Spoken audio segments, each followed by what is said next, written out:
warahmatullahi wabarakatuh. Salam sejahtera bagi kita semua. Shalom. Om Swastiastu, Namo Buddhaya, salam kebajikan. Saya Nadia Puspitaningrum dari Universitas Di Kubang, Semarang, jurusan Akuntansi Fakultas Ekonomika dan Bisnis. Tujuan saya membuat presentasi ini adalah untuk memenuhi tugas ujian tengah semester yang diampu oleh Bapak Arif Himawan Dwi Nugroho, mata kuliah Audit Investigatif.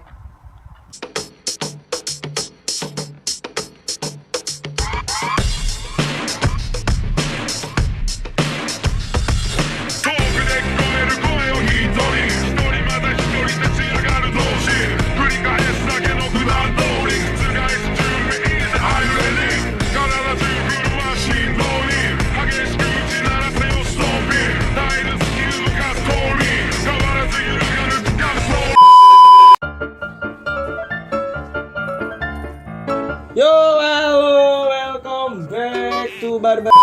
Setelah perkenalan tadi, kita akan masuk ke tema presentasi. Apa aja sih yang bakal kita bahas? Yang pertama kita akan membahas fenomena yang berkaitan dengan kecurangan atau fenomena fraud. Yang kedua adalah diamond theory. Yang ketiga komponen pengendalian internal. Yang keempat peran internal audit. Yang kelima kompetensi internal auditor. Nah, apa sih fraud itu? Ada yang tahu? Pasti kalian bertanya-tanya, apa sih fraud? Jadi, fraud itu adalah kecurangan yang didefinisikan oleh IAPI, Institut Akuntan Publik Indonesia, suatu tindakan yang disengaja oleh satu individu atau lebih dalam manajemen atau pihak yang bertanggung jawab atas tata kelola, karyawan, dan pihak ketiga yang melibatkan penggunaan tipu muslihat untuk memperoleh satu keuntungan secara tidak adil atau melanggar hukum. Kemudian ada pengertian lain, yaitu secara umum. Fraud itu adalah suatu perbuatan melawan hukum yang dilakukan oleh orang-orang dalam dan di luar organisasi, dengan maksud untuk mendapatkan keuntungan pribadi atau kelompok yang secara langsung merugikan pihak lain. Setelah memahami definisi dari kecurangan, kita akan masuk ke analisis kasus. Di sini saya akan mengambil kasus PT Industri Sendang Nusantara atau ISN versus PT GDC. Kasus yang saya identifikasi ini adalah penyalahgunaan aset oleh PT GDC. Nah, kasus ini terjadi pada Desember 2006. Kasus ini dilaporkan oleh ICW kepada KPK karena adanya ruslek atau gulung tikar guling antara aset PT Industri Sendang Nusantara dengan PT GDC. Dalam proses penyelidikan, BPK semester 2 tahun anggaran 1998 atau 1999 menyatakan ruslek itu berpotensi merugikan keuangan negara sebesar 121.628 miliar. Di sini adanya ruslek itu atau tukar guling, pertukaran antara aset PT ISN dan PT GDC itu menyebabkan kericuhan. Karena di mana PT Industri Sendang Nusantara ini menukarkan tanah seluas 178.497 meter persegi di kawasan Senayan dengan tanah seluas 47 hektar beserta pabrik dan mesin di Karawang.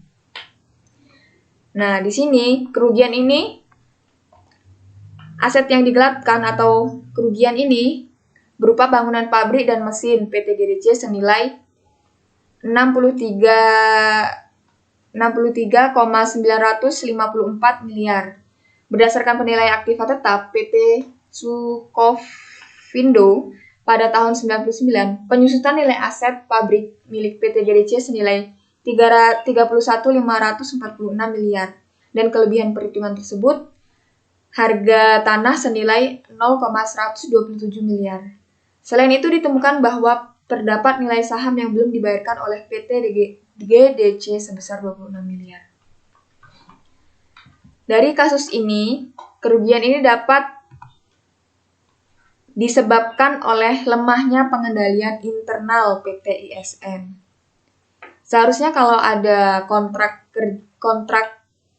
tukar guling itu melibatkan semua pihak atau bukan pejabat saja.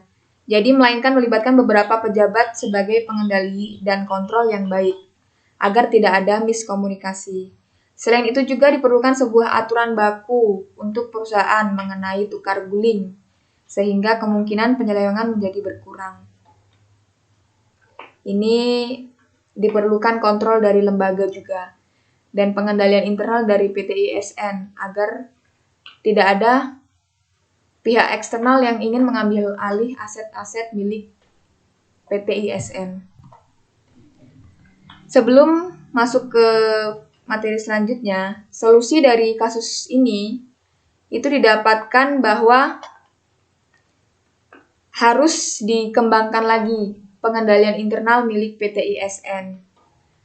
Karena PT ISN ini rawan dicurangi oleh rekan-rekan bisnisnya maupun oleh oknum-oknum pejabat yang ada di dalam suatu perusahaan PT atau di dalam perusahaan PT ISN ini. Oleh karena itu, hal pertama yang harus dibenahi oleh PT ISN itu adalah soal pengendalian internal. Kita akan membahas pengendalian internal di slide berikutnya. Kita akan masuk ke gejala-gejala kecurangan. Jadi, fraud itu dapat ditandai dengan gejala-gejala atau orang yang melakukan fraud atau kecurangan itu akan mengalami gejala-gejala atau melakukan gejala-gejala berikut ini. Saya meringkas menjadi 3, yaitu 1. Adanya perubahan gaya hidup atau perilaku seseorang. Di sini perubahan gaya hidup itu dari yang sederhana menjadi mewah itu bisa dipertanyakan. Karena semuanya itu pasti ada sebab akibat. Jadi tugas dari auditor internal atau maupun eksternal dan manajemen itu dapat mengusut melalui adanya gejala perubahan gaya hidup dari pelaku kecurangan. Yang kedua ada dokumentasi yang mencurigakan. Di sini dokumentasi yang dimaksud adalah adanya gerak-geri ataupun potret-potret dari pelaku kecurangan yang mencurigakan.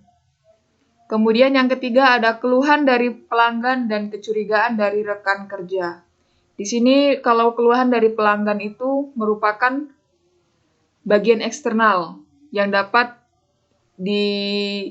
kita identifikasi melalui gejala-gejala keluhan pelanggan.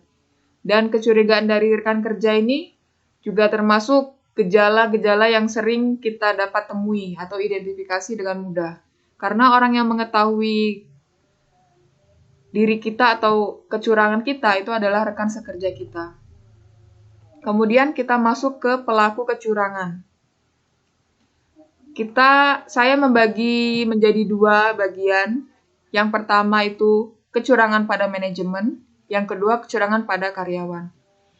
Di mana kecurangan pada manajemen ini didefinisikan adalah dengan kecurangan yang dilakukan oleh pihak manajemen dengan menggunakan laporan keuangan atau transaksi keuangan sebagai sarana kecurangan.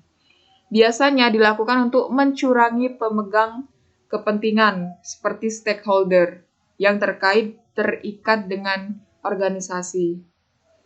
Karena stakeholder di sini membutuhkan laporan keuangan atau kesehatan dari perusahaan tersebut. Yang kedua ada kecurangan karyawan.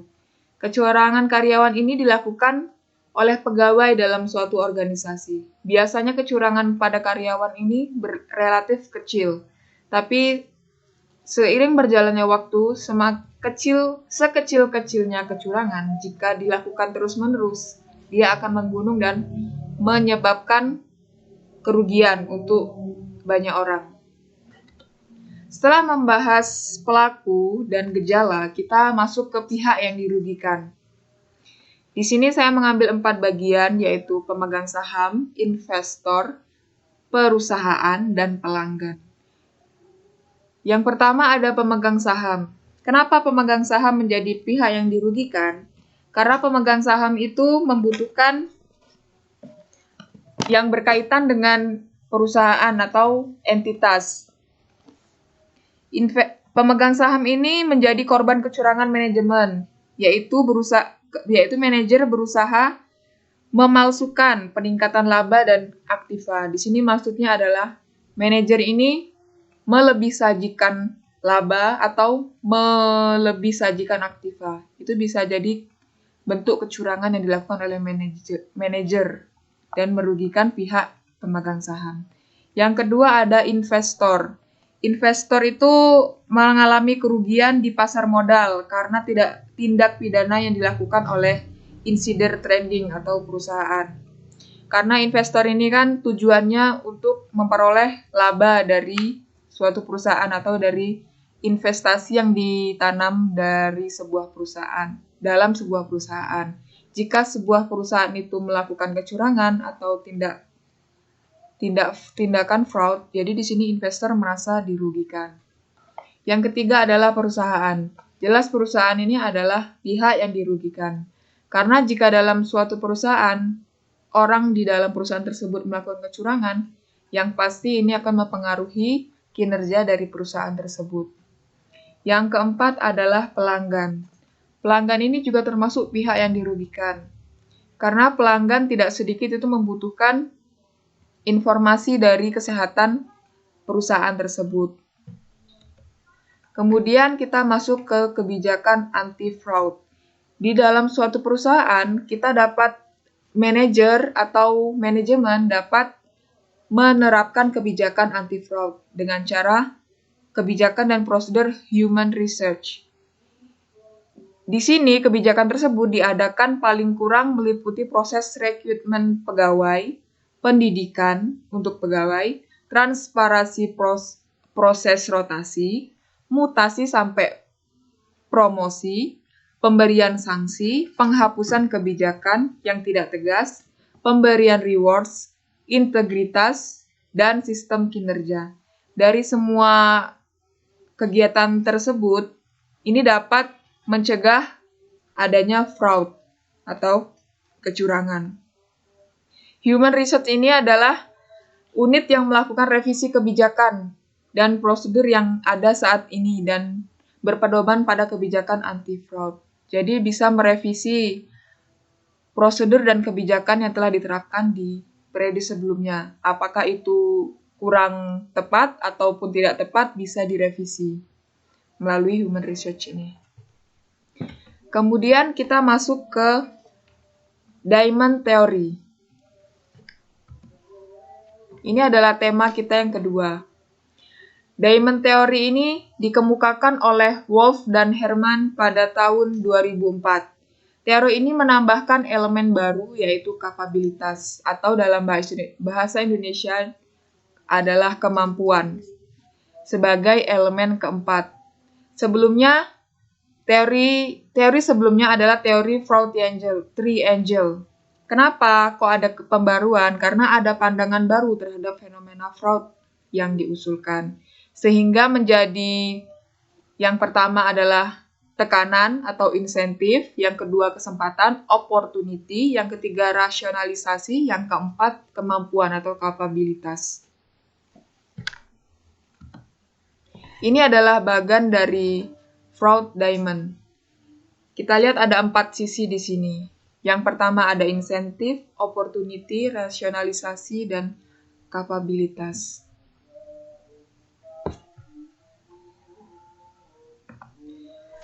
Baiklah, kita akan menjelaskan satu demi satu. Yang pertama itu adalah tekanan. Tekanan ini didefinisikan sebagai tekanan untuk melakukan penyelewengan karena dipicu oleh adanya dorongan yang dirasakan, berupa motivasi untuk melakukan tindakan yang tidak etis atau fraud, terjadi karena berbagai alasan. Tekanan ini bisa terjadi karena ada tekanan ekonomi. Maksudnya di sini tekanan itu adanya dorongan untuk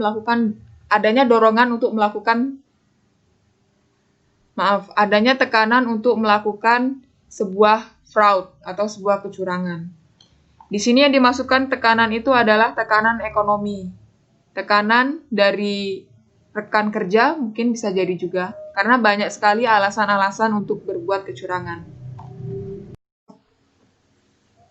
Yang kedua adalah kesempatan. Kesempatan di sini didefinisikan sebagai suatu keadaan seseorang untuk dapat melakukan tindakan yang tidak dibenarkan seperti tindakan fraud atau tindakan kecurangan. Peluang ini bisa terjadi karena dipengaruhi oleh lemahnya pengendalian internal, pengawasan yang kurang terkontrol, atau karena posisi yang strategis. Yang dimaksud dengan lemahnya pengendalian internal ini adalah lemahnya bagian kontrol dari lingkungan yang terkontrol, lingkungan organisasi maksudnya di sini.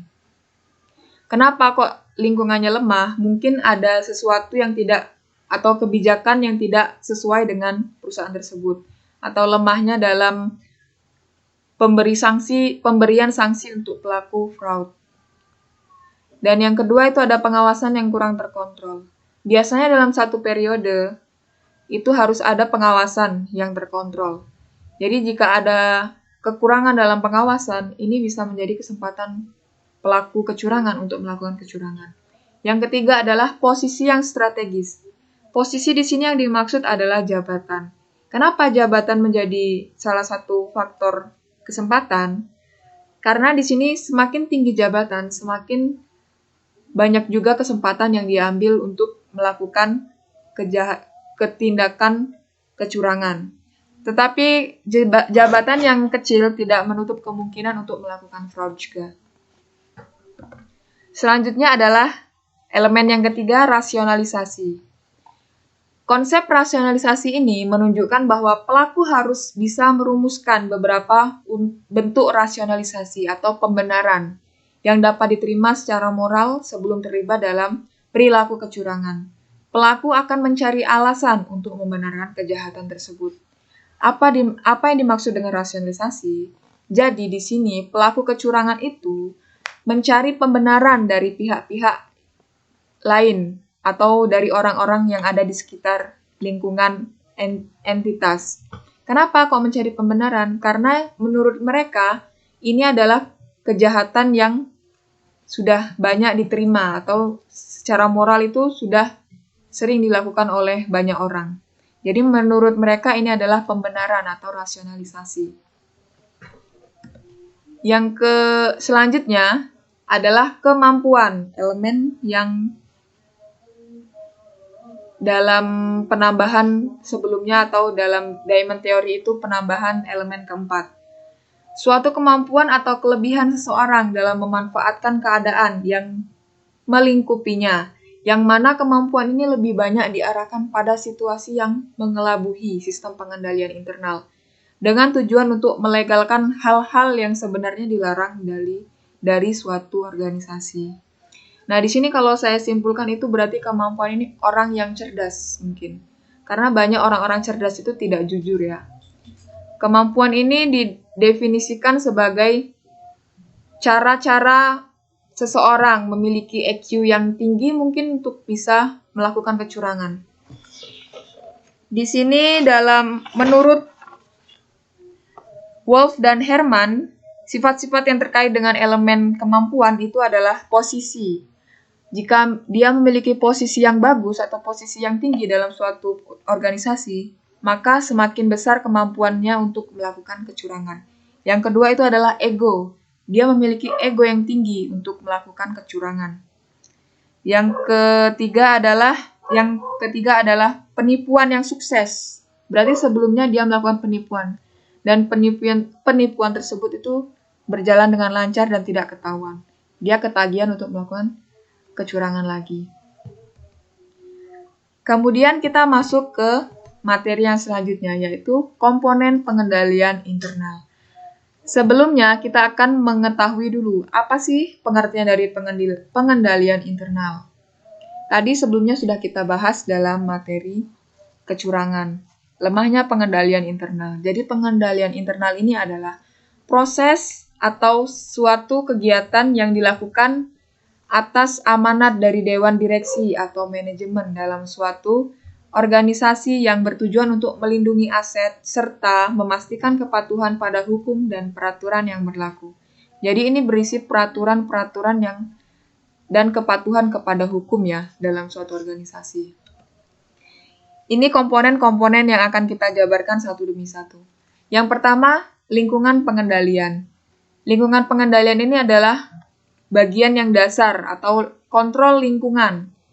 Dapat didefinisikan sebagai suasana organisasi. Karena di sini adalah semua kontrol internal yang memastikan disiplin dan struktur. Ini adalah bagian dasar. Jadi suasana organisasi itu adalah bagian dasar dari kontrol yang baik dari lingkungan organisasi. Yang kedua ada aktivitas pengendalian. Aktivitas pengendalian ini adalah kebijakan dan prosedur yang dibuat untuk memberikan keyakinan bahwa petunjuk yang dibuat oleh manajemen itu dilaksanakan. Berarti di sini ada kebijakan dan prosedur yang harus dilaksanakan oleh setiap anggota organisasi. Ini guna untuk mengantisipasi resiko yang dapat menghalangi entitas mencapai tujuannya. Karena kebanyakan itu aktivitas dan pengendalian itu kebijakan dan prosedurnya itu banyak yang tidak dipatuhi sehingga menyebabkan tidak tercapainya tujuan suatu organisasi. Selanjutnya ada penilaian resiko atau risk assessment. Di sini didefinisikan sebagai kegiatan identifikasi manajemen dan analisis resiko dalam entitas. Jadi dalam suatu perusahaan itu dilakukan identifikasi dan analisis kinerja dari suatu perusahaan dengan untuk mempersiapkan laporan keuangan yang sesuai dengan prinsip berlaku umum. Selanjutnya ada informasi dan komunikasi. Pengidentifikasian dan penangkapan dan pertukaran informasi dalam suatu bentuk dan kerangka waktu yang membuat orang mampu melaksanakan tanggung jawab mereka. Di sini informasi itu dapat melebar ke eksternal atau memperluas ke informasi ke eksternal. Karena suatu perusahaan itu karena informasi dari suatu perusahaan itu banyak dibutuhkan oleh pihak eksternal, misalnya stakeholder tadi. Dan komunikasi ini digunakan untuk pembagian tanggung jawab, untuk melaksanakan tanggung jawab masing-masing dari setiap pelaku organisasi atau orang-orang yang ada di dalam organisasi. Yang selanjutnya adalah pemantauan atau mentoring. Nah, di sini kita akan proses ini akan mengevaluasi kualitas kinerja, pengendalian internal, dan perusahaan pada suatu waktu tertentu. Jadi, pemantauan atau mentoring ini dilakukan evaluasi dari setiap periode membandingkan periode sebelumnya dengan periode saat ini. Tentang kinerja pengendalian internal, apakah sudah berjalan dengan baik ataupun perlu revisi. Kita masuk ke materi yang selanjutnya yaitu audit internal. Definisi dari audit internal adalah suatu penilaian atau yang dilakukan oleh pegawai perusahaan yang terlatih mengenai ketelitian, dapat dipercaya, efisiensi, dan kegunaan catatan-catatan akuntansi perusahaan, serta pengendalian intern yang terdapat dalam perusahaan. Jadi di sini adalah auditor itu orang yang dipercayai, orang dalam perusahaan yang dipercayai untuk mengaudit perusahaan tersebut. Karena auditor itu dibagi menjadi dua ya, auditor internal dan auditor eksternal. Peran auditor internal. Nah, di sini auditor itu memiliki peran. Ada 3 perannya, yaitu 1. Pencegahan kecurangan atau fraud prevention. Yang kedua ada pendeteksian kecurangan atau fraud detection. Yang ketiga ada fraud investigation atau penginvestigasian kecurangan.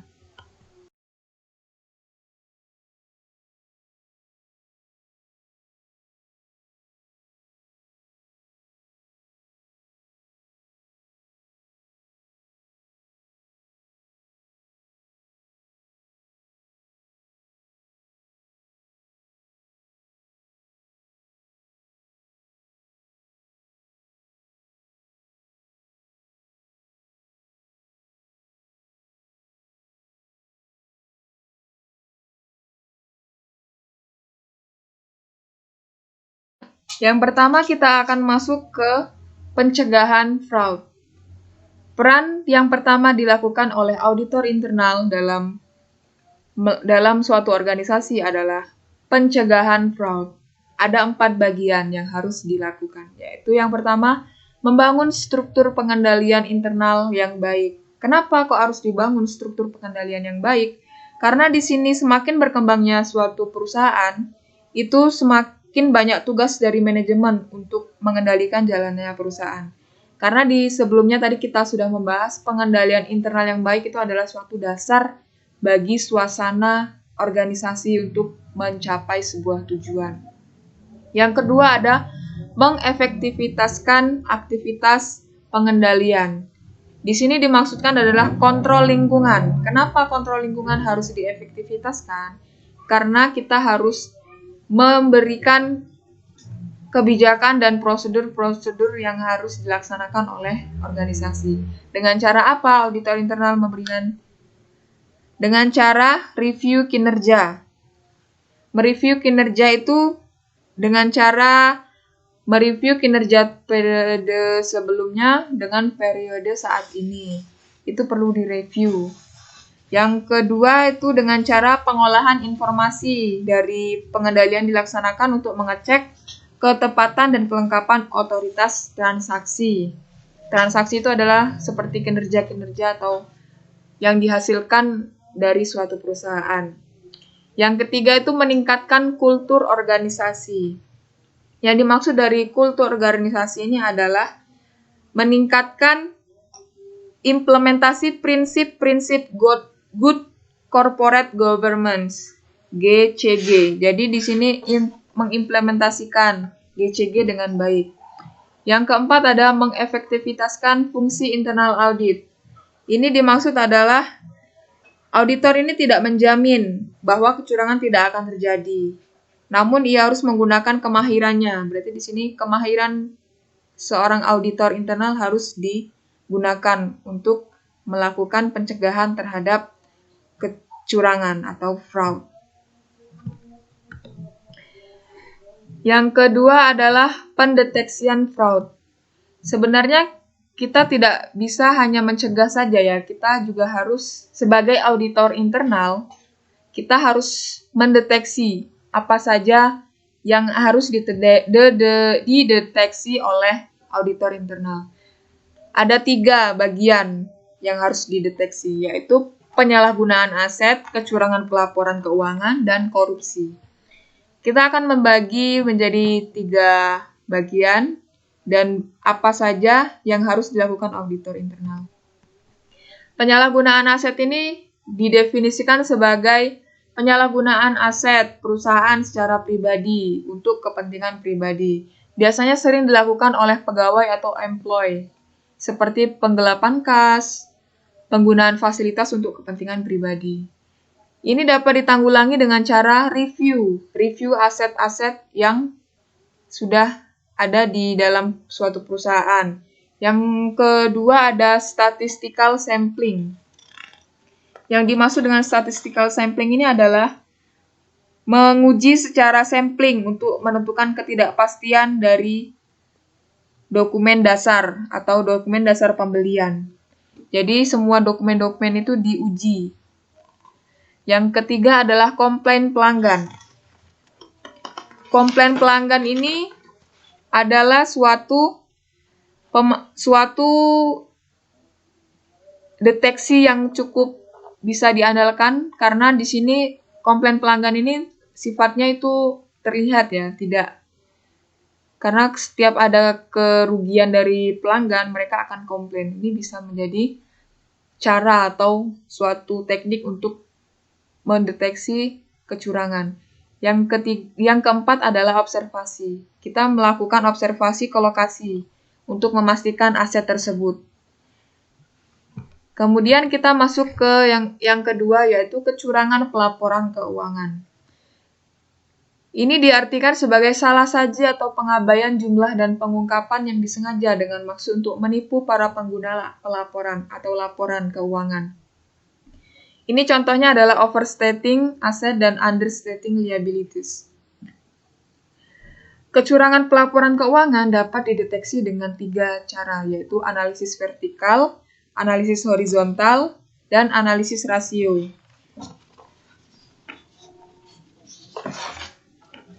Kemudian kita akan masuk ke korupsi. Mendeteksi korupsi itu dengan cara mendeteksi aktivitas kecurangan meliputi penyuapan, kickback, kecurangan kontrak, pembayaran, dan penerimaan ilegal. Jadi tugas auditor internal itu harus mendeteksi adakah aktivitas-aktivitas kecurangan yang meliputi penyuapan, kickback, kecurangan kontrak. Berarti auditor itu tugasnya memeriksa kontrak-kontrak yang kira-kira mencurigakan. Selanjutnya, yaitu tugas yang terakhir, investigasi fraud. Jadi investigasi itu adalah penyelidikan kecurangan. Jadi setelah kita melakukan pencegahan dan mendeteksi, selanjutnya kita harus menyelidiki. Jadi prosedur pelaksanaannya itu lebih lanjut bagi auditor internal untuk mendapatkan keyakinan yang memadai bahwa terjadinya kecurangan dari suatu entitas. Dan apakah fraud ini telah didefinisikan tersebut memang benar-benar terjadi. Berarti dia harus melakukan penyelidikan untuk memastikan apakah benar-benar terjadi kecurangan. Yang selanjutnya adalah kompetensi audit internal. Kompetensi itu sendiri adalah kualifikasi yang dibutuhkan oleh auditor untuk melaksanakan audit dengan benar. Diperoleh melalui pendidikan, pelatihan bagi auditor untuk menghasilkan mutu personal, pengetahuan umum, dan keahlian khusus. Ini berbagai komponen-komponen yang kompetensi bagi auditor internal. Komponen pendidikan. Komponen pendidikan ini diperoleh dari pendidikan formal yang kemudian dapat dikembangkan melalui pengalaman dan praktik audit. Jadi, komponen pendidikan ini berdasarkan komponen pendidikan ini dapat berasal dari pendidikan formal. Berarti pendidikan formal ini seperti kuliah, bisa juga terus pendidikan profesional, dan contohnya ini ada pendidikan profesional berkelanjutan untuk menjadi auditor yang berkompeten. Yang kedua adalah komponen pengetahuan. Di sini dijelaskan bahwa kemampuan auditor dalam menguasai dan memeriksa laporan keuangan perusahaan seperti pengetahuan audit umum, wilayah fungsional, isu akuntansi terbaru, industri khusus, dan masalah bisnis. Jadi pengetahuan dari seorang auditor itu dibutuhkan. Atau untuk menjadi auditor yang kompeten itu membutuhkan pengetahuan yang khusus seperti pengetahuan audit umum, wilayah fungsional, isu akuntansi, dan sebagainya tadi. Selanjutnya komponen pelatihan. Di sini auditor itu mendapatkan pelatihan tentang deteksi kecurangan, di sini auditor harus mampu mendeteksi kecurangan lebih baik dibandingkan dengan auditor yang tidak menerima pelatihan, agar auditor dapat memberikan pengaruh yang signifikan terhadap perhatian kekeliruan yang terjadi. Yang selanjutnya komponen pengalaman. Jadi semakin banyaknya menangani kasus kecurangan pada internal perusahaan, semakin tinggi juga kompetensi yang akan dimiliki oleh auditor. Nah, di sini saya akan menambahkan satu quotes yang harus kalian ketahui. Mengetahui apa yang benar dan tidak melakukannya itu adalah pengecut yang terburuk. Ini adalah quotes dari Confucius. Karena kita sebagai umat manusia itu harus bersikap jujur. Di Indonesia ini banyak orang-orang yang pintar, tapi Indonesia kekurangan orang-orang yang jujur. Jadi sekian presentasi dari saya. Saya Nadia Puspita Ningrum. Terima kasih. Jangan lupa like.